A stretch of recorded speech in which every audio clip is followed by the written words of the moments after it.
This 17 News at Noon podcast is brought to you by Clinica Sierra Vista. Welcome back to the 17 News at Noon podcast, where we share your news on your schedule.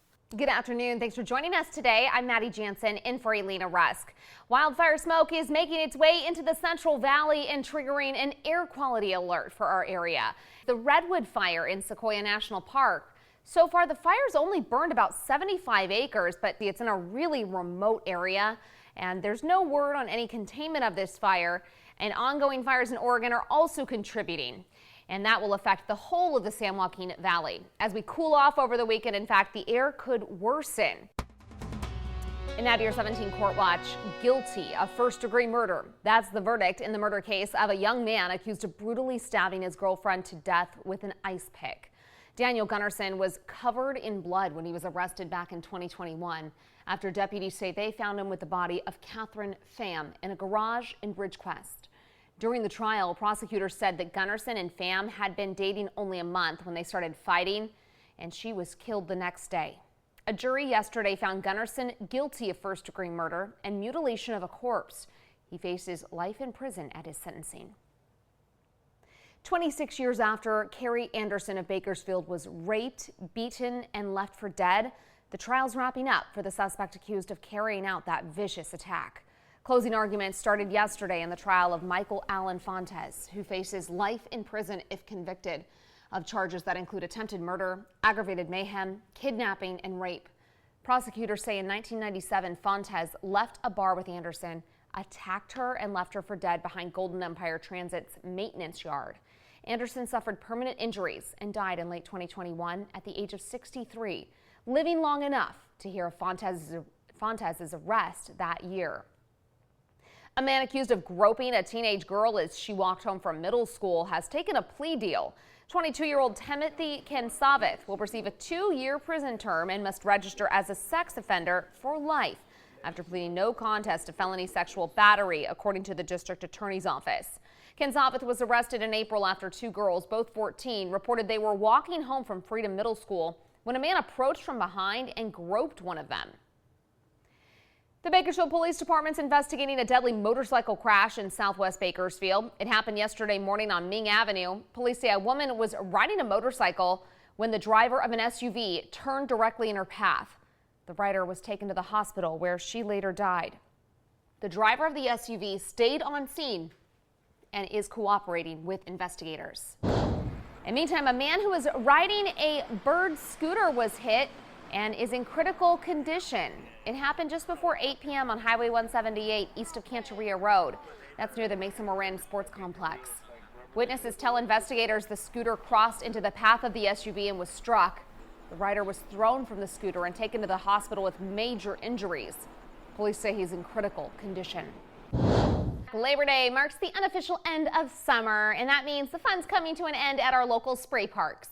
Monday, Labor Day, will be the last of the water fun of the season at Bakersfield City Spray Parks. All parks will be open 11 a.m. until 6 p.m., and then Monday, Labor Day, is their final day. However, north of the river spray parks will be open until next Wednesday. Hello, this is Tim Callahan with Clinica Sierra Vista, and we're excited to unveil the Community Health Center of the Future, our comprehensive care center. It's located right across the street from Memorial Hospital. We have every service under one roof, from family medicine, OB/GYN care, dental services for adults and children, behavioral health, and much more.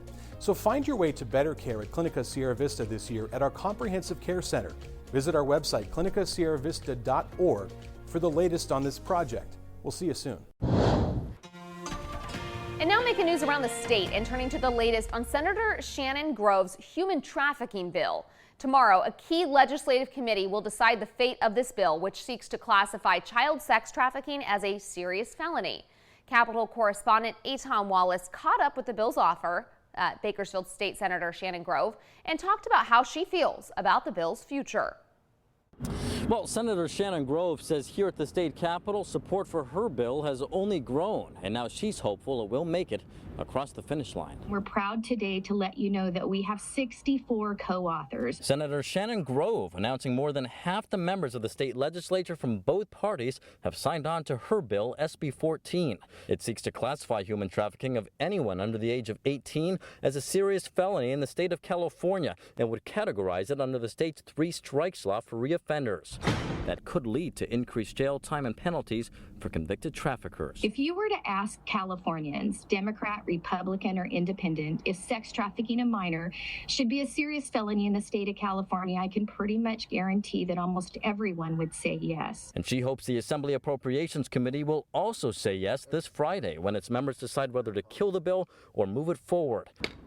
It all comes after Democrats on the Assembly Public Safety Committee earlier this summer did not vote in favor of the bill. After intense backlash, though, they re-voted and brought it back. Still, opponents have concerns it could lead to victims who may have been forced to cooperate with their traffickers to also end up prosecuted and behind bars. Assembly Public Safety Chair Reggie Jones-Sawyer wants to see amendments made to the bill to address this issue. We believe we're going to make this so much better than what it was before. But Grove says she does not believe the bill needs amendments, noting it already received widespread support from Democrats and Republicans. Further, she says none of the lawmakers who expressed concerns about the legislation have reached out to her with proposed amendments. It's a complete bipartisan bill. It's a victim-centered bill, and it just simply very narrowly says that if you sell a child for sex in the state of California, that there is going to be a punishment for that.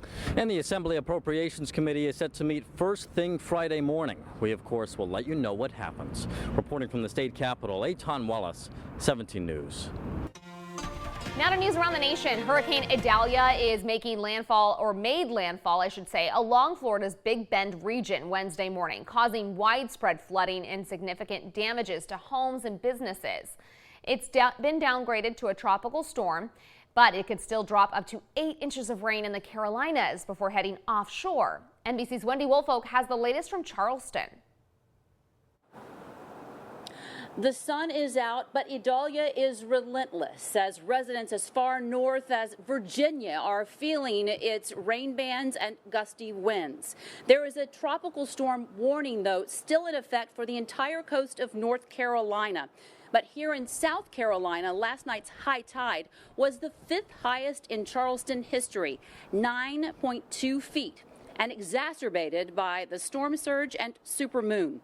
But the cleanup in Florida is only the beginning, as the Big Bend region took the brunt of the storm. They are sifting through countless downed trees and power lines and destroyed structures that were simply no match for Idalia's strength. Thousands from Florida and Georgia to the Carolinas are without power, and that brutal summer heat here in the South is only going to make things worse. If there is one glimmer of hope, forecasters are predicting that Idalia will head back out to sea at some point this afternoon. That's the latest here in Charleston. I'm Wendy Woolfolk. Now back to you. Also making news around the nation, former President Donald Trump entered a plea of not guilty in the Georgia criminal case, accusing him of racketeering and conspiracy in connection with the effort to overturn the 2020 election. Trump's lawyers submitted the plea in writing and notified the court he will not appear in person for the scheduled arraignment next week, which is allowed under Georgia law. He and the 18 others charged in the case were scheduled to be arraigned on September 6th. Trump was charged with felony racketeering and numerous conspiracy counts as part of sweeping investigation by Fulton County District Attorney Fannie Willis into the efforts by him and his allies to overturn the 2020 election results in Georgia. Several other people charged in the indictment had already waived arraignment in filings with the court. And now to news around the state. The CHP has arrested a man and woman accused of selling stolen merchandise at a makeshift storefront or so-called fence location in downtown Los Angeles. Investigators say the organized retail crime involved nearly $200,000 in products stolen from Victoria's Secret and CVS stores across the LA region. Buyers may or may not be aware that they are purchasing stolen goods at these types of locations. Authorities recovered nearly 14,000 stolen items at the fake storefront, and the investigation's ongoing. Meantime, officials at LAX are bracing for one of the busiest travel periods of the year. This Labor Day weekend, at least 1 million passengers are expected to pass through the airport, and up to 90,000 vehicles are expected to travel to LAX every day between today and Monday. The U.S. Department of Health and Human Services is now throwing its weight behind easing federal restrictions on marijuana. The agency wants to move marijuana from a Schedule I drug to a Schedule III controlled substance, putting it in a class with ketamine and testosterone. Right now, marijuana is reclassified on the same scale as heroin and LSD.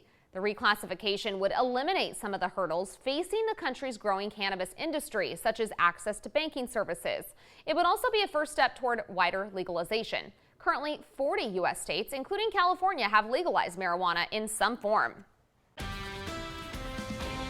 The 17 News at Noon podcast is a production of KGET and Nexstar Media Group. For more on all of the headlines in today's show, head to kget.com.